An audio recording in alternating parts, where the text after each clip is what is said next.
olha pro centro do país e a gente vai tentando ser feliz.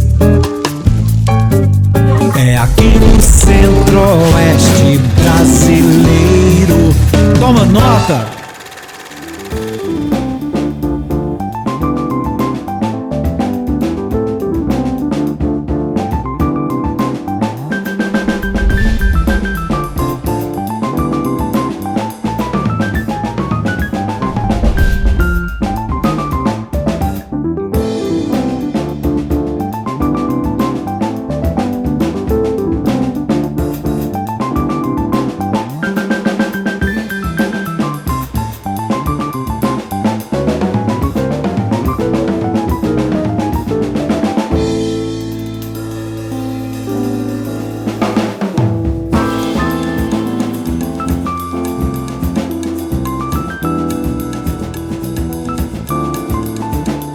O centro do centro é o bairro Popular mesmo, porque ele é o primeiro. É o lugar que você encontra memória de Goiânia. Minha infância foi aqui na Avenida Araguaia. Isso aqui é a minha casa. O Mercado Central era um lugar assim, interessante. Eu passo pelas ruas 20, 24, mudou demais.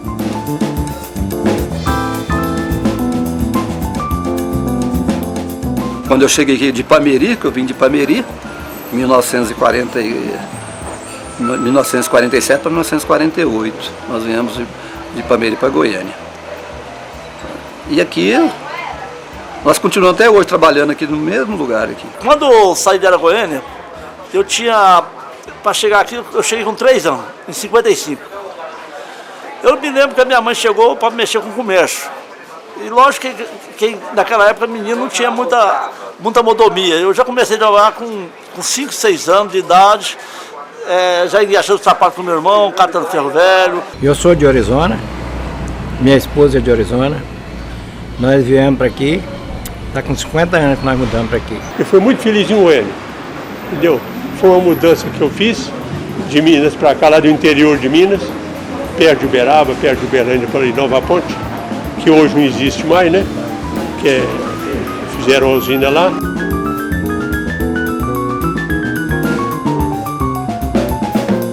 Saído de Jataí, nós viemos para Goiânia. Meu marido era funcionário da Secretaria da Fazenda e foi promovido para diretor da Receita no governo do José Feliciano Ferreira. Nós estávamos morando na Rua 8, no edifício do Jaime Câmara, que era o Jaime Câmara, o dono do Jornal Popular na ocasião. Ficamos morando lá 5 anos, foi aí que nós passamos para o edifício atual, onde eu moro até hoje, que é o primeiro edifício, o edifício pioneiro. E das moradoras que moram aqui, eu continuo ainda sendo a pioneira aqui. O edifício chama edifício pioneiro por coincidência, né?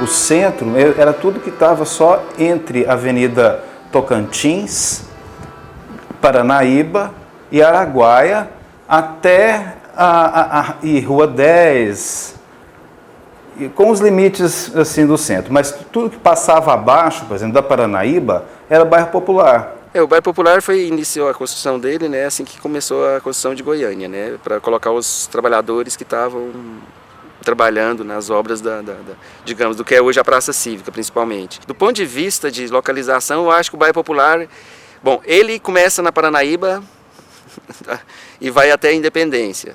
Isso oficialmente, e vai até a Circular de cá e o Mutirama do lado de cá, hoje Marginal Botafogo. Bom, hoje que é a Praça Trabalhadora, oficialmente pertence ao Norte Ferroviário, mas para a memória do bairro Popular, aquilo lá é uma paisagem cultural que sempre esteve para quem morou no bairro Popular. O setor ferroviário, ele se localizava no entorno da trilha de ferro. Ele não tinha era margeando o trilho, né? Então, onde acontecia às vezes alguns encontros de quadrilha, ensaios, então tudo mesmo os amigos que os pais eram funcionários da ferrovia.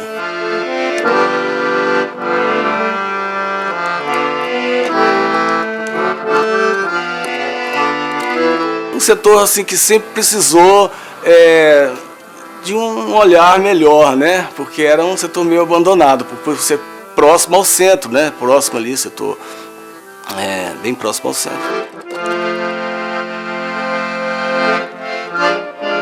A minha infância no centro foi a... Daquele tempo a Goiânia era super atrasada. Você vê o tanto que era, nós era chamado até de índio. Eu uns 10 anos, aqui no centro a gente brincava, era aqueles brinquedos de roça, porque a gente parecia um povo de roça mesmo. E aqui no centro você não encontrava outra coisa para fazer, ia brincar com os amigos, vindo para cá, estilingue, caçar passarinho. Eu aqui na 94, atrás do palácio, ali tudo era mato. Eu ia para lá com os amigos tudo, pegar aqueles cajuzinhos do mato, caçar passarinho, trazer tudo, porque tinha tudo lá, aquilo ali era um campo aberto em 1954, 55, 57, tudo ali, 85, tudo ali era mato, tudo você não via nada, era só coisa de fruta do mato. Minha infância foi aqui na Avenida Araguaia, no 1041, quer dizer, perto aqui do Mutirama. Naquela época, a Avenida Araguaia não tinha movimento nenhum. E a gente brincava muito, era tal de fazer de casinha, né, na horta da minha avó ali, né, eu morei com meus avós, meu pai e minha mãe, não tinha tanta condição ainda financeira de ter a casa própria, então nós morávamos ali na Avenida Araguaia com os avós. O batismo cultural da cidade de Goiânia aconteceu numa feira industrial dentro do pátio da Escola Técnica de Goiânia. Goiânia, 24 de junho de 1942. O que é que vocês tocam agora? Pode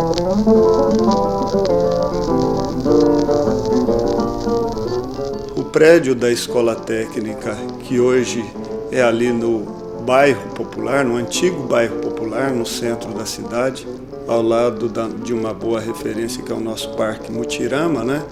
Está ali desde 1942. A construção da escola aconteceu nesse período, de 1938 a 1942, e aí o espaço escolhido pelo governo da cidade à época para fazer o batismo cultural foi a Escola Técnica. Chegamos em Goiânia e até muito bem orientado por algumas pessoas que já conheciam muito bem a cidade, comentaram com meu pai que uma perspectiva para uma família simples, com poder aquisitivo baixo, era encaminhar os filhos estudando na escola técnica.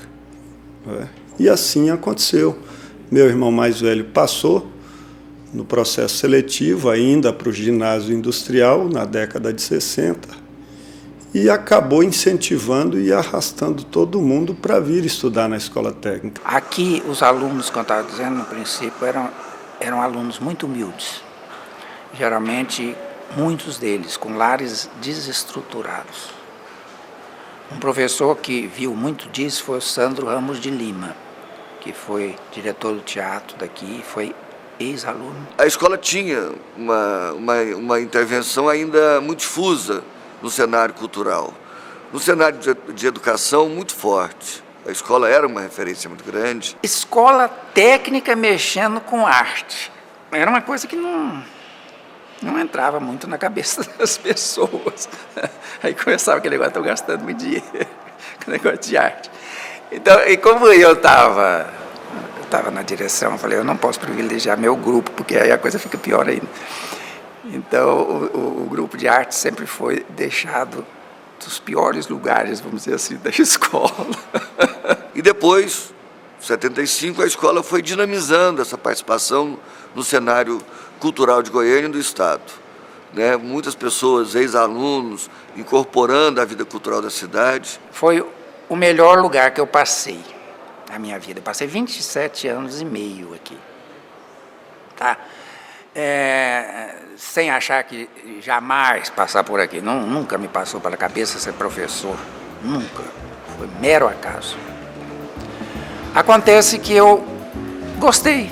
Essa escola tinha um diálogo muito contundente com a cidade de Goiânia. Muito contundente.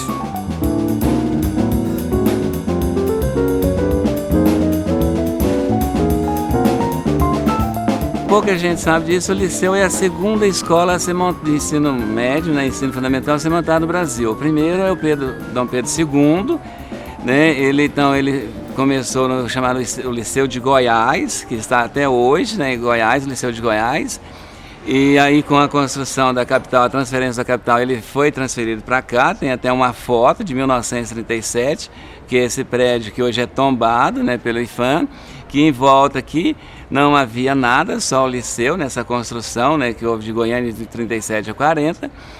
E ele veio para cá, né, transferido então de Goiás, e o Liceu é a segunda escola do Brasil. E aí, como eu estou aqui há tanto tempo, né, 24 anos, quando eu estou, selecionando o Liceu, e no passado mesmo, né, como diz, 24 salas de aula, 50 alunos, não existia, e Goiânia crescendo nesse ritmo que eu já citei, então não havia escolas nos bairros.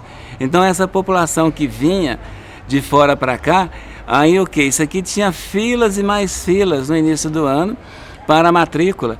O meu telefone tocava ali no final de novembro, dezembro, então tocava de 5 minutos. Eu sou amigo do amigo do amigo, lá, você disse que você é professor do liceu, tem lá uma vaga. Então a gente tinha uma vida muito presente aqui no liceu, um grêmio muito atuante, porque queira ou não queira, o liceu é a memória de Goiânia, é a memória de Goiás, né? É uma referência, sempre uma referência, mesmo toda essa situação que está na escola pública. Vem o pessoal de fora, como já citei, né, dos outros estados, é o liceu que eles procuram, com a escola pública, né, eles não vão para esse particular. Tem aqueles que vão, mas tem aqueles que não, é o liceu. Então nós tínhamos uma vida presente, uma vida atuante, né, os alunos participativos que cobravam, mas nós ainda temos um liceu presente, um liceu que tem uma história, tem uma trajetória. A banda do liceu hoje ainda é referência, né? Nós temos aqui vários e vários troféus da década de 50, década de 60, década de 70, e eu adoro isso aqui. Eu tive uma fase da minha vida, né, que ainda estou aqui, é uma alegria, parece que há uma alegria, né, diferente das outras escolas. Já lecionei escolas do estado, estou no município, então aqui há um ar que respiramos aqui dentro, parece que contagia por essa história. O liceu faz parte da construção de Goiânia, né?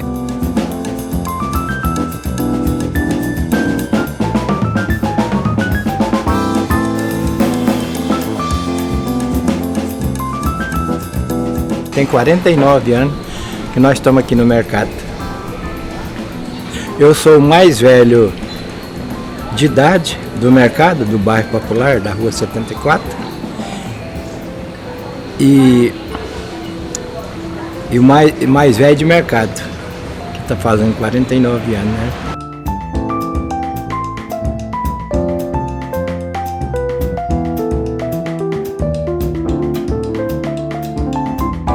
O mercado na época tinha as bancas de frutas, né?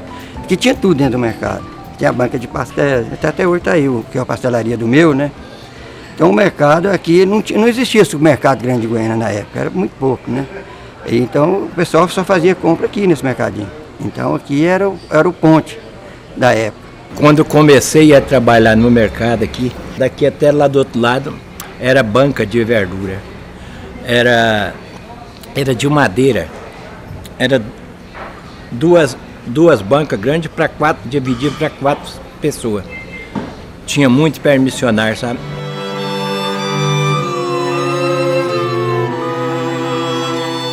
Eu estava muito novo, mas eu me lembro muito bem, fui criado na rua do César 137 aqui. Nessa época o mercado ficou totalmente abandonado. Sumiu todo mundo daqui porque tinha medo do Césio, e nós fazíamos churrasco aqui para tentar trazer o pessoal de volta, mas ninguém queria vir. E o mercado foi perdendo seu público, perdendo sua identidade. Agora só sabe quem viveu o Césio 137 que sabe o que é uma discriminação. A gente foi muito discriminado. Falava, eu morei lá perto do Césio, onde é que eu ia? Nem beirava a gente. Posteriormente, o Césio começaram a chegar os hipermercados próximos aqui, que foram acabando com as bancas de verdura, porque aqui era muito tradicional em bancas de verdura. Tínhamos a japonesa, a Dona Palmira, tínhamos o Seu Joaquim, que vendia banana, tínhamos uns 5 açougues. Então o mercado era bem movimentado e posteriormente, após o Césio, ele teve essa queda. Veio se revitalizar com a Casa Cor, com a reforma. A estrutura física dele estava bem deteriorada. E após a Casa Cor, o mercado deu uma alavancada e nós aproveitamos o gancho e estamos aí tentando não deixar cair.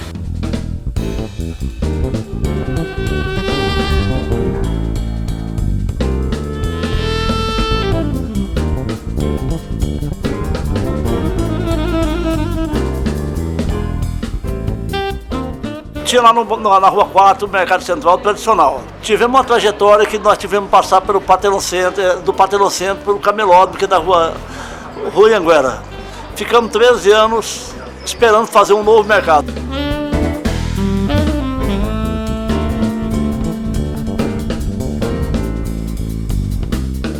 Teve uma revolução em 64. Aí eu entrei para dentro do mercado onde estavam meus irmãos e por lá estou até hoje. Comecei a trabalhar com os amigos lá, os meus irmãos, e estou até hoje no mesmo ramo de fruta, graças a Deus. Me dei muito bem, inclusive tirei assim, um certo curso de contabilidade, mas não me convenceu. Eu preferi seguir minha vida no Mercado Central, porque para nós aqui é uma família. Já o dia que a gente não vem trabalhar, parece que sente uma falta. Trabalho de domingo a domingo, e quando eu entrei já sabia disso. E parece que hoje em dia o Mercado Central, para nós aqui que tem 100 comerciantes aqui dentro, tudo é comparado assim como se fosse toda a família. É um ponto assim que aconchegou. Os comerciantes chegam a sair daqui, mas a tendência é voltar, porque sente bem aqui dentro. Tudo que você precisava ia no Mercado Central. Era um ponto de muito movimento e era agradável, era bom lá. Vem gente de fora pra cá, turismo, todo mundo, esses cantores, vem tudo, vem gente de longe para conhecer o Mercado Central. Por exemplo, conhecer a empada do Mercado Central, da Rainha da Empada.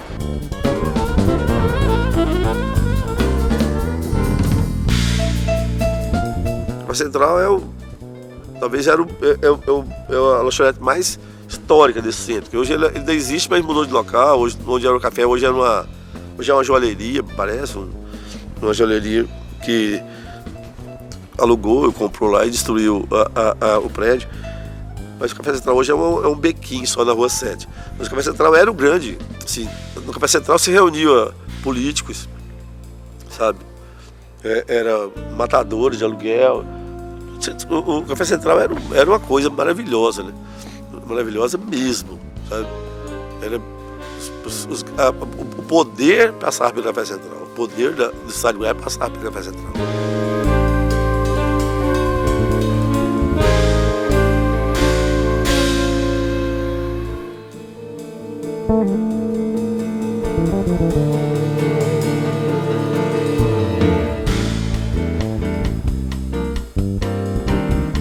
Muito bom trabalhar aqui, as pessoas muito antigas que eu conheço muita gente assim fora daqui, né? Mas conhecimento agora, amizade com todos eles normalmente, gente fina pra caramba.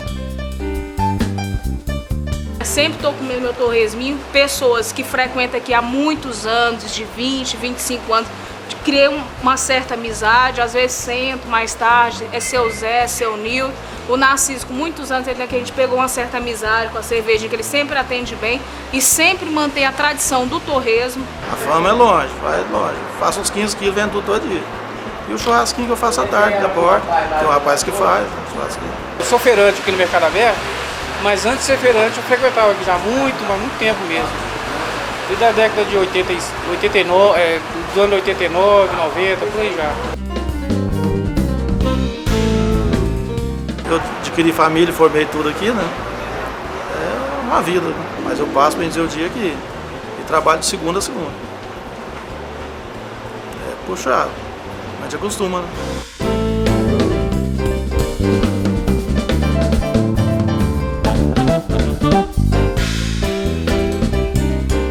Porque você vê o centro de Goiânia hoje, é um centro de capital, né? Já é um centro de capital grande, não é mais um centro de capital pequena, né? Porque Goiânia hoje é considerado uma capital de bom tamanho, né?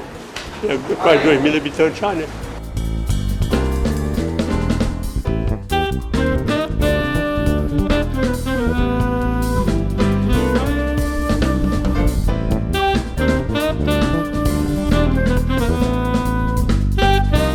Isso aqui foi, o começo disso aqui foi a minha mulher que faleceu, né?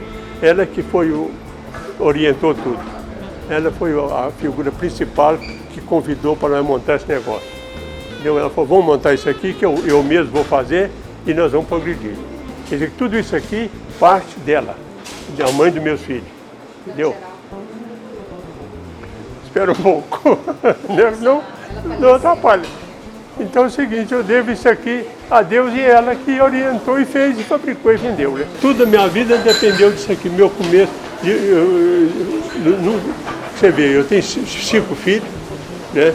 Eduquei, casei. Tudo para mim, tudo que eu sou até hoje, que estou vivendo, é disso aqui. Isso aqui para mim representa tudo.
Naquela época a gente vê quase todos os grandes artistas andando por lá, circulando ali naquela feira hippie. Eu me lembro de ir no Cine Capri, meu pai me levava sempre no Cine Capri. Boemia do centro, né, assim, sempre foi tida como uma coisa assim de pé sujo mesmo, né? E sempre foi pé sujo, né? O centro ele recebe mais, e isso é uma das grandes belezas do centro da cidade, de qualquer cidade.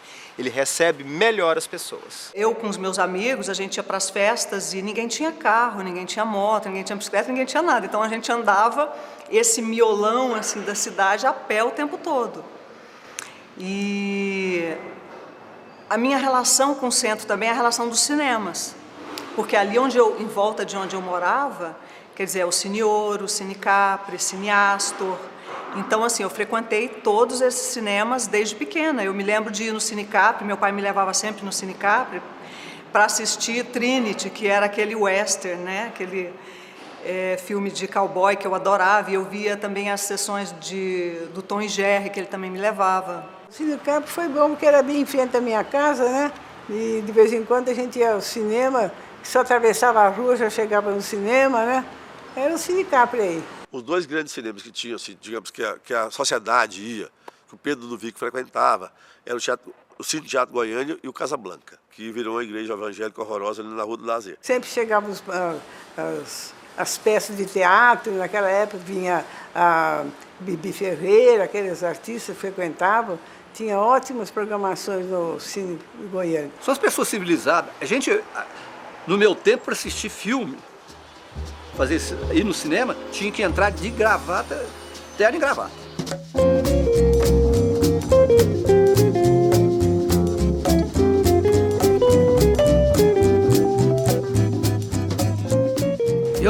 Toda a vida eu fui apaixonado por cinema, mas eu gostava de ir todos os domingos no cinema, ali principalmente no Cine Santa Maria e no Cine Goiás. A história do cinema tem um pouco de meninice, um pouco de malandragem.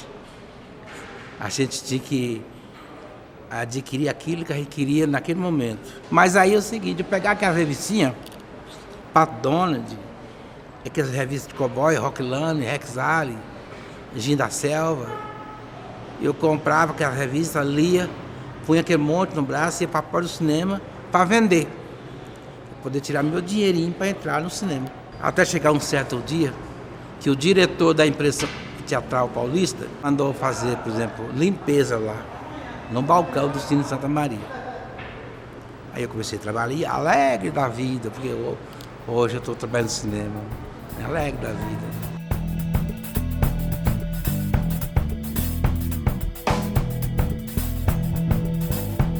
Eu pegava o filme lá no Cine Casablanca, levava para o Cine Santa Maria, depois já tinha iniciado o filme. Era aquela palavra, como é que ela se encaixa hoje em dia? Simultânea. Porque o simultâneo que vocês conhecem hoje em dia é assim, passa um filme no cinema, no outro, né? Que são várias cópias. E aí se chama simultâneo. Mas no meu tempo, não. No meu tempo, simultâneo era o seguinte, pegava a bicicleta, pôr uma borracha na garupa, amarrava a lata do filme ali e descia do Casablanca até chegar no Cine Santa Maria. O percurso é essa rua 3 aqui. Largava lá a primeira parte do filme lá, corria para o Cine Casablanca buscar a segunda. Chegava lá e estava enrolando a segunda parte na enroladeira para me dar. Pegava aquilo ali, corria para o outro cinema. Pegava a primeira parte lá que já tinha passado, corria, devolvia. Assim até acabar a sessão de cinema. Ó, veja bem vocês, o sacrifício, né? Viu bem o sacrifício? Ele passava, por exemplo, primeira parte, segunda parte, terceira parte. Tem filmes que tinha 5, 6, 7, 10 latas. Você pensou 10 latas? Ida e volta. São 20 viagens de bicicleta do pedal. Debaixo de chuva, debaixo de sol. Eu lembro bem que nós estávamos passando um filme, chamava A Maior Façanha de Hércules, com Steve Reeves, um filme italiano. Peguei ele no Cine de Santa Maria, amarrei na garupa da bicicleta, e a catraca enguiçou, e ela empinou comigo, eu caí por cima do guidão, e a lata desamarrou, saiu rodando, e eu correndo atrás dessa lata, em plena rua 3. Era um sacrifício muito grande. Encheu de água a lata. Entreguei pro rapaz, pro operador lá, ele colocou aquela trem espingando água, pôs na máquina, a própria máquina enxugou o filme, porque é muito quente.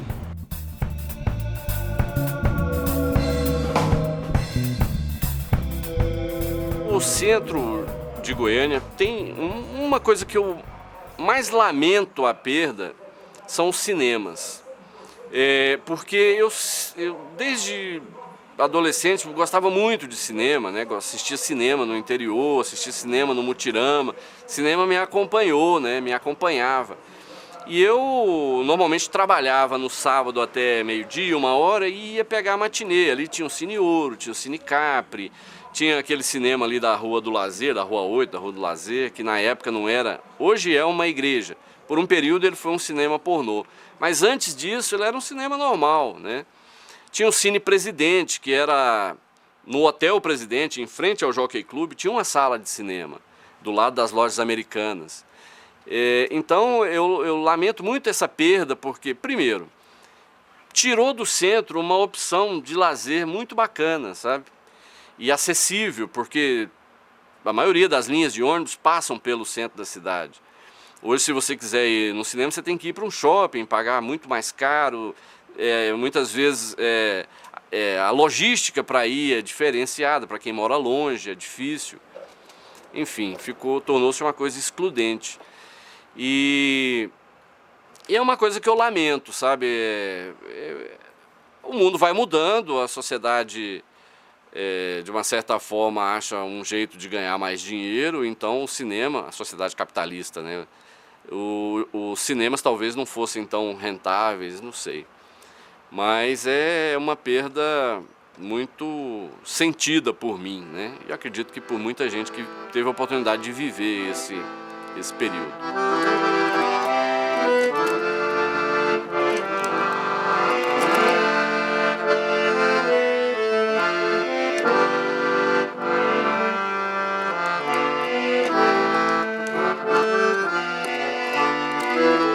A gente ia todo domingo para a Feira Hippie, chegava lá 10 horas, ficava até meio-dia, voltava, almoçava, depois a gente vinha para o centro, num algum bar, algum lugar, sabe? Então, assim, me marca muito o bate-papo, a Feira Hippie, a Rua 8, ali me marca muito, muito, muito. Eu tenho boas recordações ali, coisas assim que me trazem de volta a um bom tempo. Eu só ia para a Feira Hippie, na época, montava a banca dos escritores goianos e lá tinha a oportunidade de compartilhar com os leitores, né, o que estava sendo escrito, as tendências. A Feira Hippie acho que foi talvez assim um dos primeiros espaços dessa diversidade aqui em Goiânia, né, onde os artistas, músicos, artesãos, capoeiristas, eles se reuniam. Então assim era um espaço muito eclético, né? Mas tinha o Mauricinho, que naquela década, final de 70, início de 80, em 80, já era uma figura esotérica, uma figura assim, ele saía todo colorido, né, com cabelo vermelho, o cachorrinho dele também vermelho. Para mim, o grande personagem de Goiânia é Maurício Ribeiro, não vai ter outro. Eu comecei primeiramente com música, né? Depois que eu frequentei um pouco a Escola de Belas Artes, mas não cheguei a terminar não, só comecei a fazer o primeiro ano só. Ele já colocava a mão numa bicicleta assoviando, já saía gritando ali, já dava voz, já pegava aquele cachorro. No outro dia estava de cabelo azul, estava com um cachorro azul. Dava de bicicleta, né, nessa época. E ele era surpresa, né? Porque ele gostava de aparecer nos lugares onde, por exemplo, as pessoas estavam mais ou menos intertidas, reunidas, e de repente ele aparecia, era quase como se fosse um fantasma, né? Ele se vestia de índio, com aqueles penachos, e saiu para a rua de bicicleta.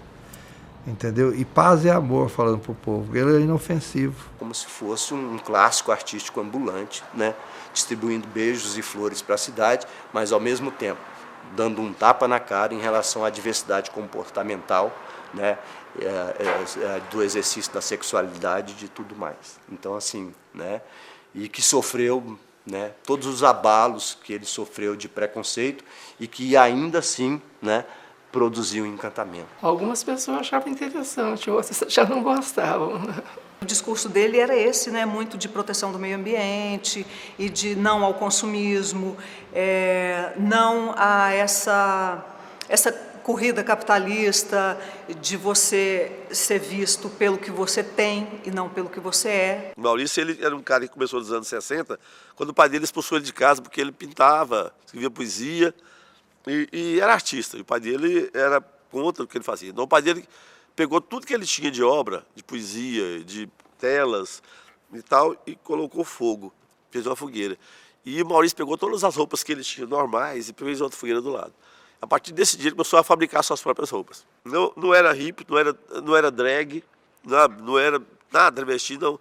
Era um personagem mesmo, sabe? Assim, ele acho que reinou no centro durante aí uns 15 anos. Nasceu assim por acaso. Deu vontade de usar roupa diferente. Aí comecei a usar. Ninguém me incentivou, não. Foi vontade mesmo que eu tinha de fazer arte. Guerra nuclear ameaçando toda a gente. Por isso nasceram jovens mostrando flores, buscando paz. Guerra nuclear que vai matar.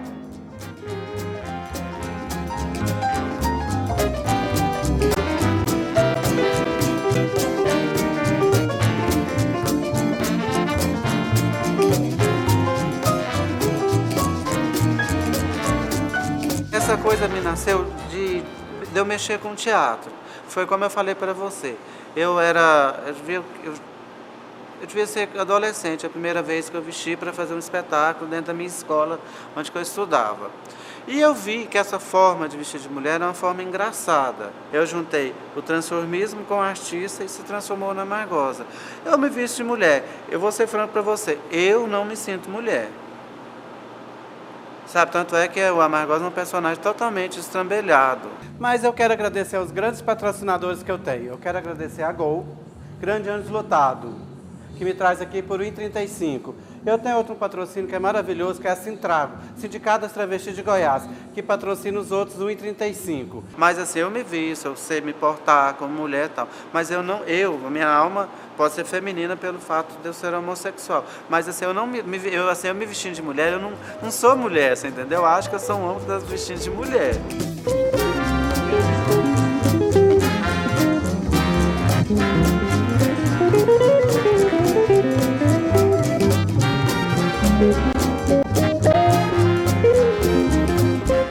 O centro de qualquer cidade grande, ele é um lugar para as minorias.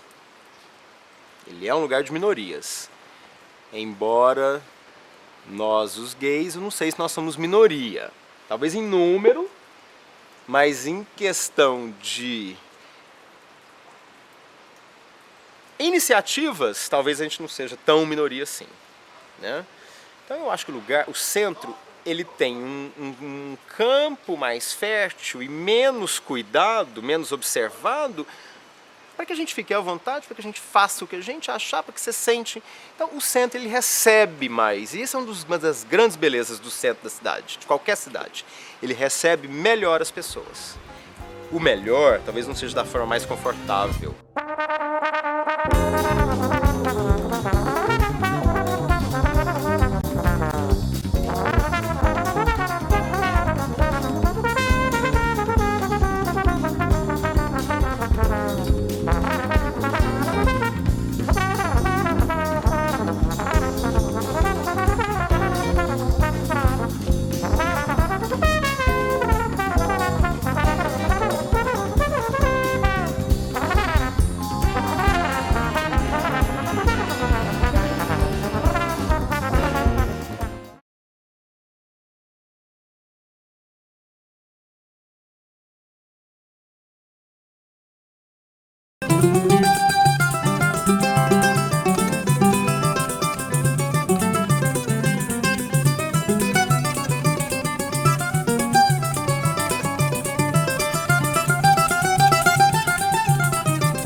É engraçado pensar num bairro inteiro como sua casa, né? Mas o centro é um lugar que eu me sinto muito à vontade, que eu me sinto... É um lugar que eu pertenço. Eu sou um ser do centro, né? E pertencer aqui ao centro é isso, né? Como é minha casa. Eu queria ver o centro mais colorido, eu queria ver o centro mais seguro. Eu escolho andar pelo centro de dia, de tarde, de noite, porque eu acho que quanto mais a gente sai da rua, mais perigosa a rua fica. Então eu acho que a gente tem que andar nas ruas, né, do centro da cidade. Não sei, eu acho que meu sentimento pelo centro é pertencer. Sempre que eu tô... quando eu mudei de cidade, sempre eu tinha certeza que Goiânia era o meu ponto seguro. E, curiosamente, sempre que eu penso em Goiânia, eu penso no centro, eu penso na rua da casa da minha avó. Então, é um sentimento, não sei, deve ser de pertencer mesmo, de pertencimento. O povo não gosta do centro, tem um puta preconceito com o centro.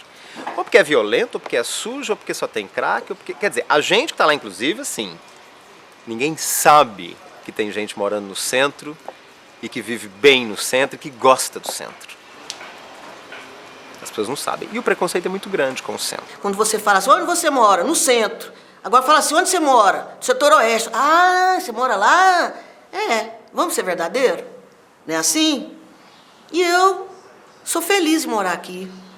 Sou muito feliz. Não tem coisa melhor pra mim que dar domingo, meu marido tá aqui em casa, a gente vai lá pular para debaixo da Arquimedes, a jabuticabinha lá, o pé de jabuticabinha, toma uma cervejinha, conversa o dia a dia, fala do dia a dia, das coisas, de sentimentos, de política, né? Não tem coisa melhor, isso aqui para mim é um paraíso.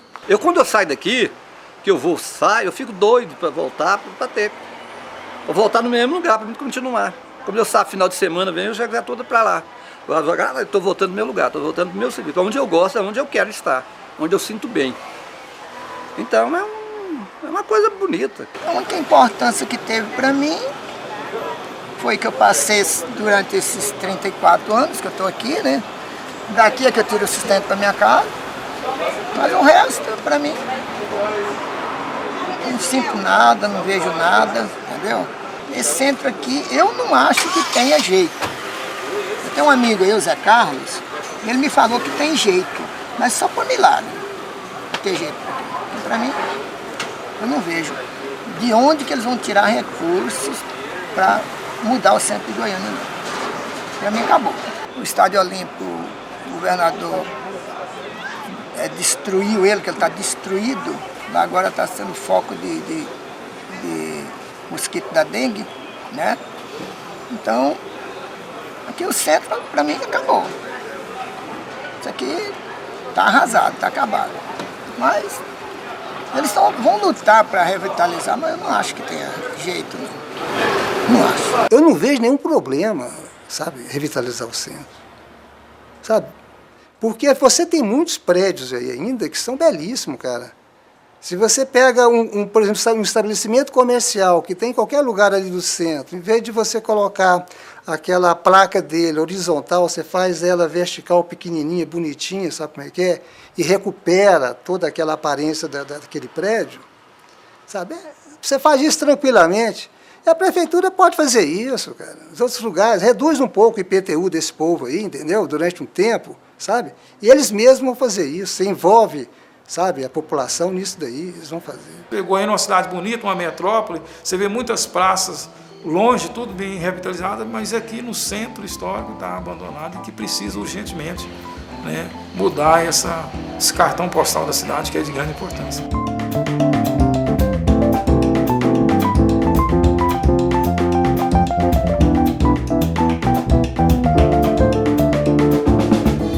Na verdade, eu acho que foi os ambientes, né, que foram, por exemplo, o centro de Goiânia hoje é um lugar deteriorado, né? Se fala muito em revitalização, requalificação do centro, mas é um caminho longo ainda, se quiser que seja o que já foi no passado. Não sei também se esse é o caminho, se é uma solução, né? Mas, de certa forma, é um lugar, entre aspas, privilegiado. Ali você, por exemplo, onde começam os problemas sociais maiores, no centro aparece primeiro, depois ele se espalha pela cidade. Por exemplo, vamos falar, os meninos de rua da década de 80 e de 90, que não existem mais, que cheirava cola e cheirava esmalte. Esses meninos desapareceram, não só porque eles cresceram, mas porque não foram substituídos. Os programas governamentais ou sociais para a erradicação dessas problemáticas da infância e adolescente tiraram eles da rua. Hoje nós temos uma substituição deles, que são os moradores de rua, que trocaram a droga pelo crack. De certa forma, isso não é um problema que faz parte de qualquer cidade, então não tem jeito de você eleger que isso é um desagravo para o centro. Mas, de modo geral, é uma digamos assim, causa perturbação para as pessoas, mais para quem não mora do que para quem mora. Para quem mora, as pessoas se acostumam com a convivência, eu não diria aceita, mas aprende a conviver com essas diferenças, né? Se você, que é estranho no centro, passar aqui 2 da manhã, você vai ser assaltado. Porque o tanto de pedreiro, a gente fala pedreiro, os caras que fumam pedra, né? Tem essa extensão aqui da porta do Goiânia Ouro até lá na porta do mercado, sangue de Jesus. Ninguém merece não, velho. Eu acredito que o centro é um lugar muito de encontro, né? E de coisas esquisitas que acontecem. E esse encontro e essas coisas esquisitas que acontecem fazem com que ele se movimente, ele pulse, o centro pulsa muito, o tempo inteiro. À noite, de madrugada, de manhã, sempre acontece alguma coisa esquisita no meio do caminho, de onde a gente sai até chegar aqui, por exemplo. O centro é esquecido, por isso que é bom para quem não quer ser incomodado. E o centro espanta aqueles medrosos ou os muito aterrorizados com o dia de hoje, né? Então eles já não vão. Então o centro vai ficando melhor. Eu acho ótimo andar no centro.